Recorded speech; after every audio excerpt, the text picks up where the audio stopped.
So start करते हैं video बिना किसी देरी के। पहला क्वेश्चन है आपका, economic survey is published by whom? Economic survey जो है ये किनके द्वारा पब्लिश किया जाता है? Planning commission, ministry of finance, government of India या फिर प्रेसिडेंट ऑफ इंडिया। तो देखिए इकोनॉमिक सर्वे जो है ये मिनिस्ट्री ऑफ फाइनेंस के द्वारा प्रेजेंट किया जाता है। और कौन है ये भी फाइनेंस मिनिस्टर? तो आपको याद रखना है कि निर्मला सीतारमन। चलिए अगला क्वेश्चन देखते हैं। Who which among the following is included in the tertiary sector? इनमें से कौन सा जो है टर्शियरी सेक्टर में इंक्लूडेड है? बैंकिंग, माइनिंग, फॉरेस्ट्री या फिर मैन्युफैक्चरिंग। तो देखिए जो टर्शियरी सेक्टर में इंक्लूडिंग है ये है आपका कौन सा sector? Option number A, banking sector. ठीक है। अगला क्वेश्चन है, the money invested by foreign MNCs is known as. जो मनी इन्वेस्ट किया जाता है फॉरेन एमएनसीज के द्वारा उसको हम क्या कहते हैं? Outside investment, input investment, foreign direct investment या फिर फॉरेन इनडायरेक्ट इन्वेस्टमेंट। तो जो मनी जो है इन्वेस्ट किए जाते हैं फॉरेन एमएनसीज में उसको हम कहते हैं foreign direct investment. Option C correct हो जाएगा। अगला क्वेश्चन है, under which list economic planning comes. अब आपको बताना है इकोनॉमिक प्लानिंग जो है ये कौन से लिस्ट के अंतर्गत आता है? Union list, state list, central list या फिर कंकरेंट लिस्ट। तो ये जो है आपका इकोनॉमिक प्लानिंग ये आता है कंकरेंट लिस्ट के अंदर, ऑप्शन डी। अगला क्वेश्चन है, निर्मल ग्राम पुरस्कार इज रिलेटेड विथ। निर्मल ग्राम पुरस्कार का संबंध किससे है? सैनिटेशन, एनवायरमेंट, अनएम्प्लॉयमेंट या फिर फूड प्रोडक्शन। तो देखिए निर्मल ग्राम पुरस्कार का संबंध किससे है? Sanitation, option A. अगला क्वेश्चन है, where is the headquarter of Asian Development Bank, जिसको हम शॉर्ट फॉर्म में एडीबी बोलते हैं। इसका हेडक्वार्टर कहाँ है आपको बताना है। तो ग्लैंड, जेनेवा, इटली या फिर मैनीला। तो इसका हेडक्वार्टर है आपका ऑप्शन नंबर डी, मैनीला, जो कि किसकी कैपिटल है? फिलीपींस की कैपिटल है। ठीक है। नेक्स्ट क्वेश्चन है, who presented the first union budget of independent India. आजाद भारत का पहला यूनियन बजट किनके द्वारा प्रेजेंट किया गया? महात्मा गांधी, जवाहरलाल नेहरू, सर्वपल्ली राधाकृष्णन या फिर आर के शनमुखम चेट्टी। तो देखिए राइट आंसर क्या हो जाएगा आपका? ऑप्शन नंबर डी, आर के शनमुखम चेट्टी। ठीक है, ऑप्शन नंबर डी। अगला क्वेश्चन है, who is the author of कर्म भूमि। कर्म भूमि के लेखक कौन है? प्रेमचंद, अरुंधति रॉय, जयशंकर प्रसाद या फिर सचिंद्र नाथ। तो देखिए कर्म भूमि के जो ऑथर हैं ये कौन है आपके? Option number A, Premchand. अगला क्वेश्चन है, who is the author of the book Indica. Indica book के लेखक कौन है? जयदेव, मैगस्थनीज, आर्यभट्ट या फिर कौटिल्य। इंडिका बुक के ऑथर कौन है आपके? Megasthenes, option B. अगला नंबर क्वेश्चन है, where is Great Barrier Reef located. अब आपको बताना है ग्रेट बैरियर रीफ जो है ये कहाँ स्थित है? आर्कटिक ओशन में, इंडियन ओशन, पैसिफिक ओशन या फिर अटलांटिक ओशन। तो ये कहाँ है आपका? Option number C, Pacific ocean. ठीक है। अगला क्वेश्चन है, which of the following state has lowest birth rate. Odisha, Kerala, Assam या फिर झारखंड। निम्नलिखित में से किस राज्य में सबसे कम जन्म दर है? सबसे ज्यादा की बात करें तो ये आपके उत्तर प्रदेश। ठीक है। और अगर सबसे कम की बात करें तो option number B, Kerala. Where do the western and eastern Ghat meets. अब आपको बताना है वेस्टर्न और ईस्टर्न घाट जो है ये कहाँ मिलते हैं? एनामुडी हिल, प्लानी हिल, कार्डमम हिल या फिर नीलगिरी हिल। तो यही जहां मिलते हैं उसका नाम क्या है? ऑप्शन नंबर डी, नीलगिरी हिल। अगला क्वेश्चन है, the natural habitat of rhinoceros in India is. अब आपको बताना है भारत में गेंडे का प्राकृतिक आवास क्या है? कौन सा है? गिर फॉरेस्ट, काजीरंगा, नीलगिरी या फिर भरतपुर। तो राइनोसोरस का जो नेचुरल हैबिटेट है ना ये है आपका ऑप्शन नंबर बी, काजीरंगा। अगला क्वेश्चन है, which of the following was a port city of the Indus valley civilisation. इनमें से कौन सा जो है पोर्ट सिटी था इंडस वैली सिविलाइजेशन का? लोथल, राखीगढ़ी, धोलावीर या फिर कालीबंगन। तो देखिए अगर बात करें इंडस वैली सिविलाइजेशन के पोर्ट सिटी की तो ये कौन सा है आपका? Option number A, Lothal. अगला क्वेश्चन है, which of the following tribes of Nagaland celebrates the Mimkut festival. Nagaland के कौन से जनजाति के द्वारा मिनिकुट फेस्टिवल मनाया जाता है?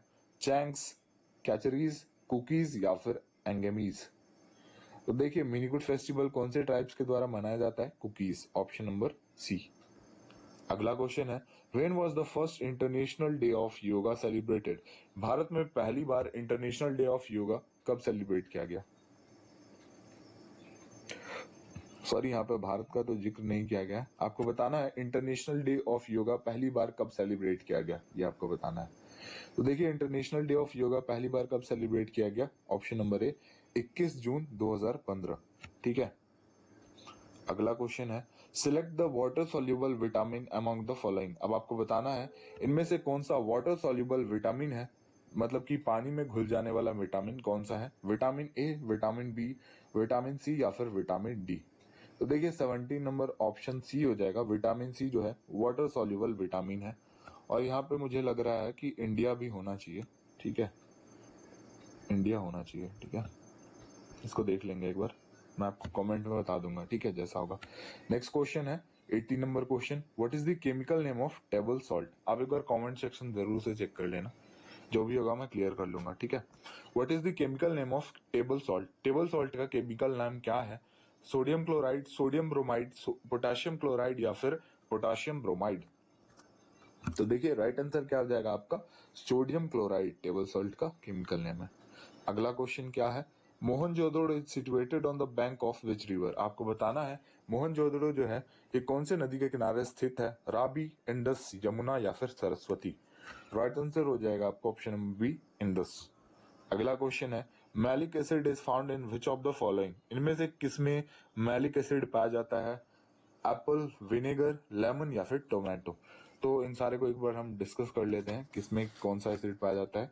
एप्पल में आपका क्या पाया जाता है? Malic acid. अब बाकी के तीन देख लेते हैं। विनेगर में आपका एसिटिक एसिड पाया जाता है, एसिटिक एसिड। और लेमन में खट्टा है, ये आपका साइट्रिक एसिड, साइट्रिक। ठीक है, और टोमेटो में तो ऑक्सेलिक पाया जाता है, ऑक्सेलिक एसिड। ठीक है, तीनों आप याद रखना। विनेगर में एसिटिक एसिड, लेमन में साइट्रिक, टमाटो में ऑक्सोलिक और एप्पल में मैलिक एसिड। चलिए अगला क्वेश्चन है, Apple second is an example of which generation of computer? तो आपको बताना है एप्पल सेकेंड जो है ये कौन से जनरेशन ऑफ कंप्यूटर का एक एग्जांपल है? फर्स्ट, सेकेंड, थर्ड या फिर फोर्थ? तो देखिए एप्पल सेकेंड जो है ना, ये सेकेंड जनरेशन कंप्यूटर का एग्जांपल है। तो ऑप्शन नंबर बी आपका बिल्कुल करेक्ट हो जाएगा। अगला क्वेश्चन है, who was the first Indian women to win an Olympic medal? Bharat में पहली महिला जिन्होंने ओलंपिक मेडल जीता? मैरी कॉम, सानिया मिर्जा, अर्पणा शाह या फिर सानिया मिर्जा? कोई नहीं, दो बार सानिया मिर्जा हो गया। आप इन तीनों में से बता दो। इन तीनों में से कोई नहीं है। आंसर मैं लिखना भूल गया, तो आंसर लिख लेते हैं, करणम मल्लेश्वरी। ठीक है,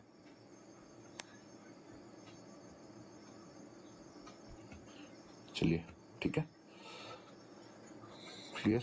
अगले आगे बढ़ते हैं। Article 355 has been used in which state of India? Article 355 जो है अभी रिसेंटली कौन से स्टेट में इसका इस्तेमाल किया गया है? नागालैंड, मणिपुर, उत्तराखंड या फिर उत्तर प्रदेश? तो देखिए आर्टिकल 355 का बेसिकली मणिपुर में यूज किया गया है। रीजन आपको पता होगा कि यहाँ बहुत बहुत ज्यादा वायलेंस हो रहा था, तो इसको कंट्रोल करने के लिए, वहां पे शांति बनाए रखने के लिए आर्टिकल 355 का यूज किया गया है। चलिए अगला क्वेश्चन है, प्रधानमंत्री सुरक्षा बीमा योजना completed how many years on 9 मई 2023? 9 मई 2023 को प्रधानमंत्री सुरक्षा बीमा योजना ने कितने साल कंप्लीट कर लिए? 5, 6, 7 या फिर 8? तो देखिए इस योजना ने टोटल 8 साल कंप्लीट कर लिया, ऑप्शन डी। नेक्स्ट क्वेश्चन है, recently CP Radhakrishnan has been appointed as the new governor of which state? हाल ही में सीपी राधाकृष्णन जो है ये कौन से स्टेट के नए राज्यपाल बने हैं? महाराष्ट्र, झारखंड, राजस्थान या फिर नागालैंड? तो ये बने हैं कहाँ के? झारखंड के। और किनको इन्हें रिप्लेस किया इन्होंने? तो ये भी आप माइंड में रखना, रमेश बैस। इससे पहले मतलब कि सीपी राधाकृष्णन से पहले रमेश बैस थे। Okay, next question, recently La Ganesan has been appointed as the new governor of which state? Same question है, बस थोड़ा सा आपको स्टेट में अंतर है। तो आपको बताना है ला गणेशन हाल ही में कौन से राज्य के राज्यपाल बने हैं? तो ये बने हैं आपके नागालैंड, ऑप्शन नंबर डी। चलिए अगला क्वेश्चन है, recently who has been appointed as the new governor of Ladakh? हाल ही में लद्दाख के नए गवर्नर, दैट मींस नए राज्यपाल कौन बने हैं? बीडी मिश्रा, रमेश बैस, सत्यपाल मलिक या फिर आर के माथुर? तो देखिए लद्दाख की बात करें तो ये अभी नए गवर्नर बने हैं बीडी मिश्रा, और आर के माथुर जो थे इनको रिप्लेस करके चलिए नेक्स्ट क्वेश्चन है, SCO film city was organised in which city? SCO film city जो है ये कौन से शहर में ऑर्गेनाइज किया गया है? हैदराबाद, पुणे, मुंबई या फिर अहमदाबाद? तो देखिए इसको कौन से शहर में ऑर्गेनाइज किया गया है? ये आपका option number C Mumbai. Next question है, where is the headquarter of red cross? कोई मुझे बता सकता है क्या? कमेंट में आप मुझे बताओ रेड क्रॉस डे हम कब मनाते हैं? तो राइट आंसर क्या हो जाएगा आपका? Option number A Geneva. And the last question is, what is the name of world largest lexicon created by Assam? दुनिया का सबसे बड़ा लेक्सिकॉन क्रिएट किया गया असम के द्वारा, तो इसका नाम क्या रखा गया है? हिम खादी, हेमकोश, हेमिशपो या फिर बार खादी? तो इसका नाम रखा गया है हेमकोश। ऑप्शन नंबर बी बिल्कुल करेक्ट हो जाएगा।